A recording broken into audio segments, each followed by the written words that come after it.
All right, the next section is titled Evaluating Mixed Economies. And I'm going to start actually, you know, veer from the book just here at first. And I want to look at this chart. I kind of had it in the earlier section, but I think it helps us understand um, a little bit of this evaluation process. Look, Social Security and Medicare are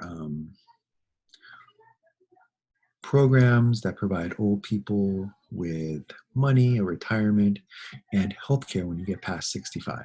Okay, and one thing you might notice is that, and this chart is from 2007, so it may be old. It's not the details as much as the point behind the details. Look, Medicare for a long time was always running a surplus.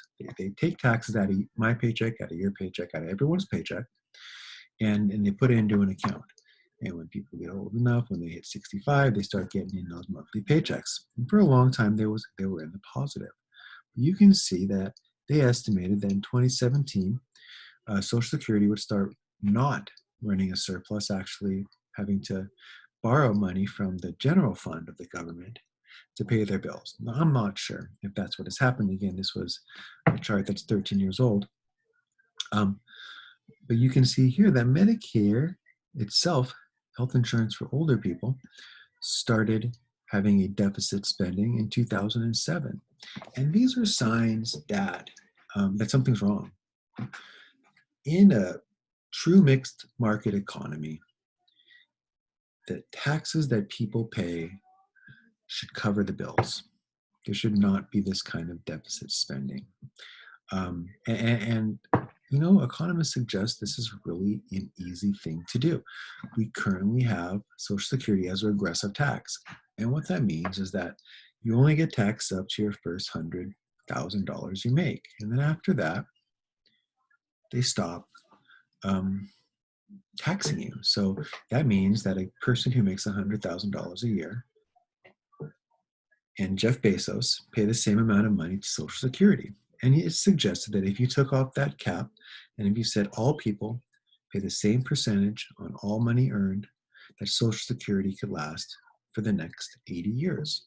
But right now, you see that Social Security is projected to be running enormous deficits, hundreds of billions of dollars a year in the next 20 years. And if we want this program to be here for you and me, not just my parents and grandparents, this needs to be solved. This would be an example of an inefficient mixed market economy. We should not allow this type of thing to happen in our particular market, in our particular economy.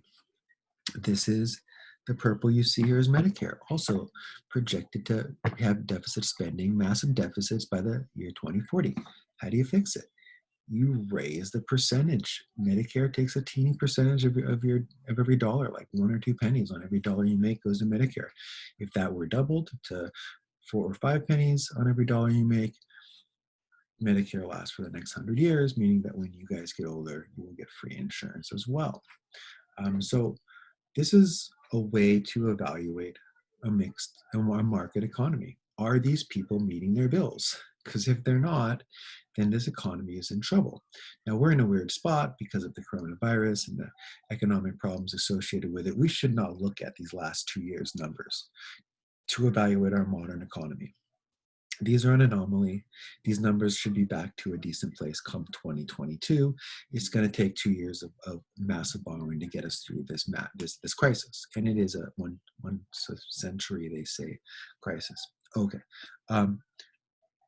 How else can we judge these individual economies? Well, let's take a look at this. Here is corporate tax rates, okay? On average, how much are we taxing corporations? Not the average person, but corporations. And the US has a low average corporate tax rate. We do. We also have a low average individual tax rate. The United States is one of the lower tax countries in the world, which makes sense because we don't provide as many goods and services for people. Therefore, we're going to tax you less, and we're going to tell you you get to keep more money, but you got to pay for your own health insurance, or you have to pay for your own daycare. Daycare is really expensive, you guys. Before kindergarten, my daughters were in preschool and they were paying 700, $800 a month. That's like college almost, right? That's really expensive. So um, if that kind of stuff is covered, it would make sense. You pay higher taxes, you get more back from the government. This is how the arrangement is supposed to work. Here is health cost expenditures. And you see that we as a government pay more money for our non-socialized medicine than any other country in the world. So for our Medicare, Medicaid, the average American pays more money than in Switzerland, where it's free. This is inefficient. Why is this the case? And some would suggest it has to do with our insurance companies, that our insurance companies are overcharging. They're overcharging the government. Look, if you get Medicare, you get Kaiser. My dad has Medicare. They gave him Kaiser. I have Kaiser, okay, from my work.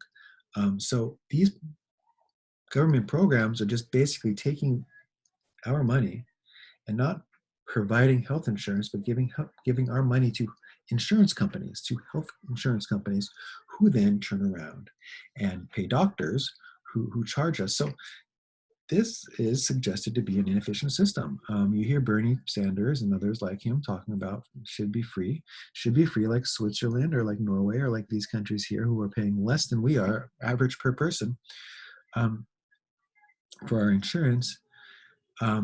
But then we would have to raise taxes, but we would make up for it because we would be spending less out of pocket. I don't know all the numbers, but these are the kind of gauges that we look at when we're trying to decide how efficient a business is.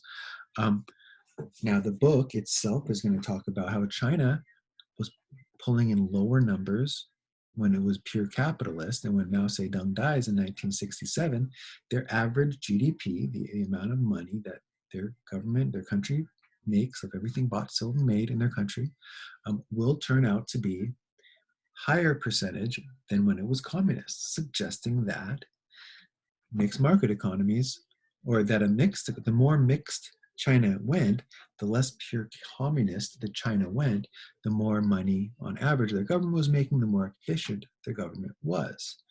I mentioned this earlier, but the old story goes that you're not going to work hard, you're not going to bust your hump to at work if you're not going to get paid more for it than the guy next to you or the girl next to you who's not working hard.